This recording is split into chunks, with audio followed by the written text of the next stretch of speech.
All right, hello and welcome back. This should be lecture 7.6. We are talking about World War II, and we're in lesson 3 right now. This is lesson 3, part 2. So go ahead, guys, take out your journals, and remember that last time we were just talking about how Pearl Harbor is going to be the event that brings the United States into World War II. It was a devastating surprise attack by the Japanese forces. While we were still a neutral nation, not at war. Japan did it in order to take the Philippines and those shipping lanes because they desired the resources that could be gotten from places in Indochina and in Indonesia. And they knew that if they took the Philippines and they took these French and British colonies, they would make an enemy of the United States. We had a great big naval fleet of all our warships just hunker down in Hawaii that we would dispatch against them. So they kind of did Pearl Harbor, remember, they like cut us off before we could go attack them because they knew they were going to launch this invasion of the Philippines and those other places. And I think also last time I forgot to mention by name a very famous Waco hero, a hometown hero from the attack on Pearl Harbor, and I absolutely should not leave him out. His name is, of course, Doris Miller. And if you go by our Suspension Bridge or the Washington Street Bridge, you'll see on the east side of the Brazos River a beautiful new monument to our World War II hero, Doris Miller. And he was famous for the Pearl Harbor attack. African-American soldiers and sailors like Doris Miller, they were segregated in World War II, just as they had been in World War I. But due to the heroism of men like Miller, we will see some civil rights gains after World War II, including the integration of the armed forces under President Truman in 1948. And then in the 50s, we get into real civil rights, modern civil rights era with MLK, Rosa Parks, and all that. So what Miller actually did on December 7th, 1941, that date which will live in infamy, is that he was a cook because he was segregated. Black sailors, they were not allowed to do a whole lot. So he was a cook preparing breakfast early that morning on the battleship, the USS West Virginia.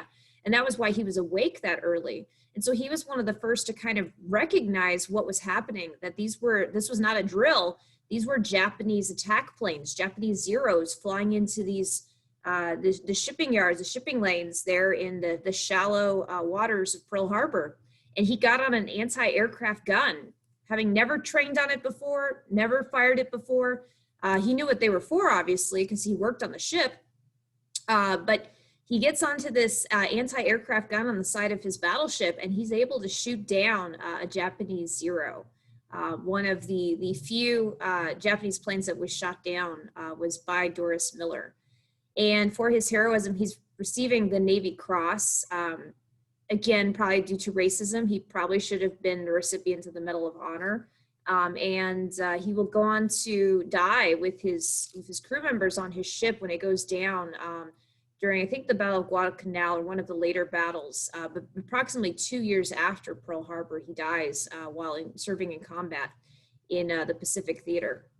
So that's Doris Miller, and his heroism at Pearl Harbor was a big testament to Black troops, but also to Waco itself. And that's why we have a monument to him here in our city. All right, so now let's talk about what's going on with the United States after Pearl Harbor. The very next day, remember, December 8th, America declared war, and now we are in it to win it. And America's going to mobilize. That means we're going to get everything going for the war effort. It's not just about getting soldiers. It's also going to be about gathering supplies and figuring out logistics. That's distribution, that's manufacturing. How are we going to make everything for this war? How are we going to get it out to everybody that we need? Put in charge of all of this is going to be the Army Chief of Staff. He's going to serve as second to the President of the United States over all of this war logistics and strategy, and that's going to be George Marshall, this guy right here. So he is the Army Chief of Staff in World War II. He's going to be like the general's boss, okay? And there will be some very famous generals in World War II, like Dwight Eisenhower, who will be in the European theater commanding the Allied forces at D-Day.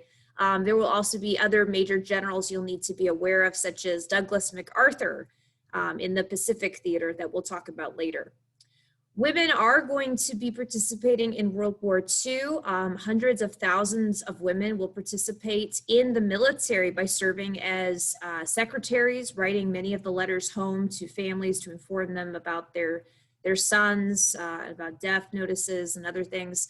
Many women will serve in the military in jobs such as phone operators, where they would connect calls. This is the 1940s, remember? And in these roles, women will be serving for the first time in the armed forces in various secretarial positions. So the WACs, that's the Women's Army Corps. They were WAC. And again, this is not going to be women serving in combat. I think the first combat flight missions women were approved of wasn't until 2011 under Obama administration. So in the WAC, in the Women's Army Corps, they're not allowed to serve in combat, but they will be phone operators, they will be secretaries. These were jobs previously in the Army that men had been doing. Now that these women are doing them, they'll be freeing up thousands and thousands of men to go and guess where? Fight in Europe against the Nazis, fight in the Pacific against the Japanese. And so that was a very valuable service that these women were performing by freeing up all these men to go and fight. And of course, it did engender, as you can imagine, a lot of sexism. That's discrimination against women, if you didn't know. Because these men, they resented the fact that these women were taking their gushy, safe office jobs and forcing them to go out and risk their lives. And there will be heavy sexism against women in the armed forces, but these women, they find a way to serve anyway. The waves will be the women in the Navy, and you will also have female pilots who will be doing domestic runs, delivering supplies and stuff in the United States and delivering mail. And then, of course, the biggest contribution of women that we're going to talk a lot about is going to be the women who will take up jobs in America's factories. This is the famous Rosie the Riveter, "Yes, we can" iconic image of women in World War II working in factories, producing the supplies necessary for America to win the war, because most men are going to be off fighting. We have over 16 million American men who will serve in World War II. This is the biggest war in human history. All right, speaking of all those men who are going to be serving in World War II, you could see that in 1939, there was just 189,000 soldiers in our Army. This was before we joined World War II. And then you could see in 1941, probably just in December after the Pearl Harbor attack, that jumps up tremendously, over 1,200,000, that jumps up. And it's going to continue to rise and rise. I think over half of the service members, the members of the military in World War II were drafted. They were forced to go and fight, but they were often allowed to choose which branch of the military they would serve in. Most are going to end up in the Army. There will, however, be a large number of America's young men who will choose to volunteer and fight, maybe to avoid the draft, maybe so they wouldn't be charged with, being a coward. But a lot of them, it was legitimately wanting to serve their country. It was wanting to stop the Nazis and what they were doing, or wanting to get revenge against the Japanese for their cold-blooded attack against our sailors at Pearl Harbor when we were neutral. So we do have a big draft in World War II, just as we had in World War I. Remember, in World War I, that was called the Selective Service Act. That was back in 1917. And so here we are, America's going to be rapidly mobilizing, and most of our factories will turn into wartime production factories. Now, this is a huge transition that normally takes a nation years to get going, but America's going to have a leg up on organizing everything because we'd already been doing that under the New Deal. The New Deal had prepared us for big governments telling everybody, hey, this is what we need you to do. And so that is going to help for our war efforts. The government will also create many new programs for World War II specifically that were kind of in a similar style as the New Deal. One of which was the War Production Board, which is where the government is going to be telling factories, setting quotas, how much they must produce, what prices they need to be charging for their resources, and of course, how much they should be paying employees. Employees will be getting pretty good wages working factory jobs during World War II because we needed to grease the machine of warfare. We needed to make sure that we were able to outproduce everybody else, and we will. You can see these factory images. You got tanks being built. Here's these bomber planes being built. Here's Winston Churchill. He's the British Prime Minister at this time. He's very grateful for all the things we are building and sending over to Britain under like Lend-Lease, remember? We're also going to be sending over a lot of the stuff to the Soviets and later on also to the Chinese, our allies who are helping us to fight the Nazis and the Japanese. But rapid mobilization and factories, this meant that a lot of peacetime factories like Henry Ford's factories in Michigan and stuff, now they're going to be, instead of producing cars, they're going to be producing tanks and planes. They're going to be producing machinery and other things for warfare. And America is able to mass produce these large scale military items, unlike any other country in the world. That is the key to our success, that we can outproduce them. And so you could see in this series of images at the bottom, this is a Liberty ship being constructed in less than a month, a giant supply vessel that's going to be sending all this stuff over to Europe and the Far East. It's being constructed in less than a month, which was unheard of. Here's these bomber noses being constructed by these female workers. Again, women in the factories are going to be so important for taking up the slack that men left behind when they had to go off to war. Who's going to be working the factories now that the men are off fighting? The women, and many minorities as well, African Americans. And because you have everybody working, you're going to have unemployment from the Great Depression basically become almost non-existent. Remember, during the New Deal, all those government programs that FDR had going on to get people relief, recovery, reform, get people back working again, like the WPA, the PWA, that helped. That gave confidence again. You know, like the FDIC, you could feel confident that your money's going to be protected in the bank. Social Security, you know, at least old people don't have to work until they die. All these things helped, but it's going to be World War II that's actually going to get us out of the Great Depression, because in a war, everybody's going to be working. Soldiers will be soldiering, people will be working in factories, little kids will have to go around town and pick up scrap metal we need for supplies and stuff. Everybody's going to have a job to do. In this right here, it's asking, how does American production of tanks and aircraft compare to that of other countries, both allies and Axis? So the allies are the good guys in World War II. That's our team, Team Blue.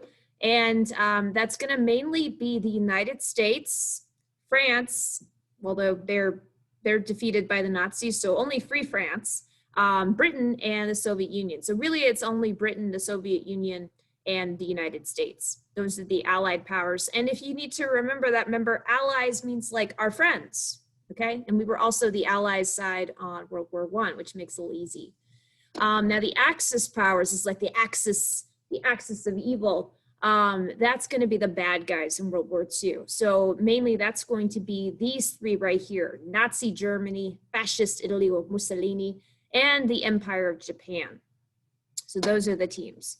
How does American production of tanks and aircraft compare with the others? Well, we're producing more. You can see that in tanks, we are producing the most tanks out of all these countries. And then guess whose line this is that's way above the others in production of aircraft? That is right, that is the United States. We're producing way more than any other country, which means if we lose a ship, we can easily replace it. We can have 3 more to replace it the next day. If Japan, look at how low Japan was on production for like tanks. If Japan loses a tank, or they lose a ship, or God forbid an aircraft carrier, although, you know, we'll actually be shooting some of those down. We want them to lose some aircraft carriers. If they lose something like that, it's gonna be very hard for them to replace. The whole reason why Japan needed to expand was because they had finite, limited resources on their island, and they needed resources elsewhere. That was why they were expanding and so interested in carving out a Pacific empire. If we start to go after them and we destroy their stuff, they're going to be very hard pressed to replace it. Whereas they destroy our stuff, we got it covered. That's our industrial might. That's, yes, we can. That's Rosie the Riveter. That's women back in the factories able to mass produce this stuff. We can replace anything that gets destroyed. All right, let's see. So we're going to talk briefly about some of the early stuff happening in the Pacific theater of World War II against the Japanese, who we saw at the beginning of the war as our bigger threat. Immediately, we're going to launch the Doolittle raid, which was a revenge raid for what they did at Pearl Harbor, where we're actually going to drop bombs over Tokyo on some of their factories. And then, of course, the Japanese are going to do as they intended after knocking out our forces at Pearl Harbor and leaving us, lame in the water. They're going to go and invade the Philippines to take it over. The commander of the Philippines was old Douglas MacArthur, and you could see the general there with the pipe in his mouth. Mr. MacArthur, we have heard of before. He was the general in charge of the National Guard under President Hoover, who evicted the bonus army off of the grounds of the Capitol and was seen as very violent in doing so. Used tear gas and other methods, even shot at some of these World War I veterans as they demanded their Christmas bonus. And so he was the commander of the Guard that did that to the bonus army. So that is how we might have heard of MacArthur before. Now, at this time in World War II, he's going to be our commander in the Philippines. And remember that he's facing the onslaught full on of the Japanese Navy coming at him. And he and his forces are about to be completely overrun with no hope of backup, because their backup was at Pearl Harbor and it's just been destroyed. Yes, we still had our aircraft carriers, but they're not going to be able to do a whole lot. And so MacArthur is going to leave the Philippines. He's going to leave most of his forces there because he can't evacuate them. He doesn't have the ships. And so as he wades out into the beach, into the water to escape before the Japanese can get there and capture all of these troops that he's leaving behind, MacArthur turns around and he says to his troops, "I shall return." And he eventually will, but after a whole lot of stuff goes down for those poor troops that were left behind. It wasn't just American either. On the Philippines, you had a mixed group of American soldiers, Filipino soldiers, and Australian soldiers who are all going to be there. And they will fight as well as they can without supplies, without reinforcements.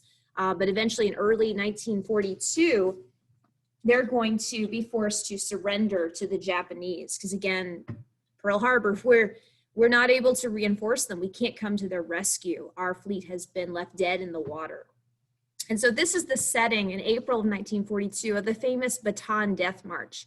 This was a march of over 60 miles through the very hot, sun-baked jungles of the Philippines that these prisoners of war, these American and Filipino POWs, are going to have to face at the hands of the Japanese military. And the Japanese were especially brutal. As they marched these 70,000 POWs, prisoners of war again, through the very hot, tropical sun on this road, anybody who fell behind would be bayoneted. They'd be run through with a big sword, basically on the end of a rifle. And then they would throw a shovel at the person that had been marching behind that guy that was just murdered. And they'd, order that person to bury this body as quick as they could. And if you couldn't bury them fast enough, then you would be killed. They also had the sun treatment, where the Japanese would call for a halt and have the prisoners all sit on the ground. You could see some of the POWs right here. You can see how malnourished they are. Remember, they weren't getting resupplied. And they'd have everybody sit on the ground as they're in the middle of this march, taking a pause. It sounds like a nice thing, right? They're taking a break, but the hot sun is beating down on them. And these soldiers, they have nothing to protect themselves from the sun there. And then the Japanese would put water out just within reach. And if any of the soldiers reach for the water, they'd be shot.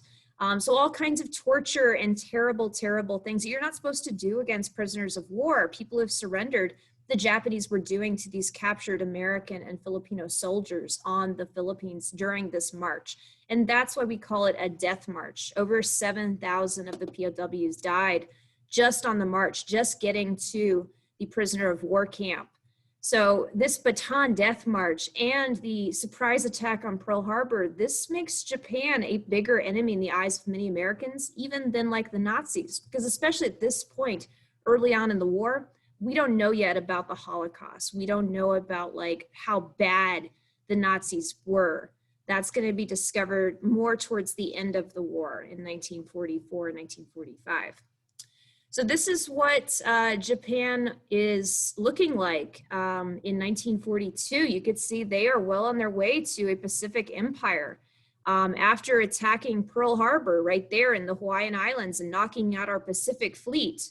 By the way, the USS Texas, our battleship, was in the Atlantic Ocean when that attack happened on December 7th, 1941. So the USS Texas and other ships, they were over in the Atlantic Ocean. But this was our Pacific fleet that was mostly knocked out. And so the Japanese have been left free reign to take over all of these places. And remember, they took over northern China, Manchuria, and Beijing, the capital of China. They took over all of that. It was called Nanking at the time in 1937. They had launched their first invasion into China in 1931, and after having taken over the Korean Peninsula. And then after Pearl Harbor, they are going to extend their empire, take on and take over the Philippines, do that Bataan Death March right there on the island of Luzon in the Philippines. Then they're going to take out the French colonies of Vietnam, Laos, Cambodia, all that in Indochina. They're going to take the British colonies of Burma. And remember that it makes sense that Japan would ally itself with Nazi Germany and Italy, because Japan is making enemies not just of the United States right here, but also making enemies of France right here and making enemies of Britain. And whose enemy, you know, is the enemy of Britain and France? Well, that's Germany, right? And so they make natural allies as part of that tripartite agreement that linked the Axis powers of Japan, Italy, and Germany. Like I said, the Doolittle raid is going to be our revenge for Pearl Harbor. It takes place right after Pearl Harbor in December of 1941. It didn't accomplish a whole lot, but it did show that we could attack Japan, the heart of Japan, and its people and its emperor if we wanted to. Don't mess with America. The flying, oh, and it was kind of also a suicide raid. A lot of the pilots who volunteered for it, they did not make it back. They didn't even have enough fuel in their bombers to fly back to the aircraft carriers they launched from. It was a really cool story of like how they even got the big giant bomber planes they were on to take off from the deck of these aircraft carriers because the runways were very short. So they had to figure all that out. And then once they launched, it was a one-way trip, and they the only recourse they had for these pilots to try to not die, for this not to be a suicide mission, was for them, after they had delivered their payload, their bombs over Tokyo, and, you know, kind of saying, hey, Emperor, just making sure you know you shouldn't attack America. Then they flew all the way over Japan, over the Sea of Japan, and then they were to crash land in China once they'd run out of fuel. And remember, at this time, most of China is being occupied by the Japanese. So a lot of these pilots, even if they survived their crash landing in China, they ended up being captured and killed or tortured by the Japanese in China. The Flying Tigers was the first American volunteer group, and I'm very proud of the fact that they were led by a native Texan, a man named Claire Chenot from East Texas. These were volunteer pilots that were basically endorsed by President Roosevelt to go and assist the Chinese in their fight against the Japanese. China didn't have much of an air force to defend itself from Japan.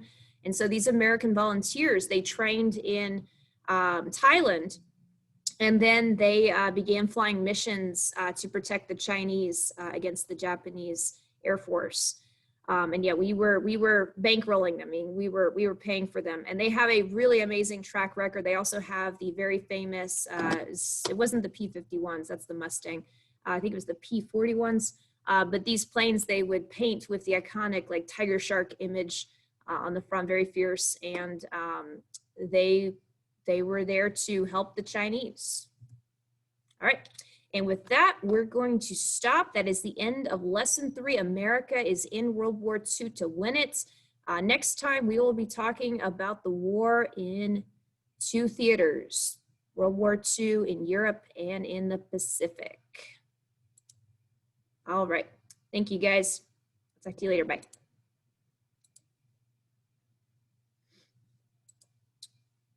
This is how slow the internet is at our school. It's great.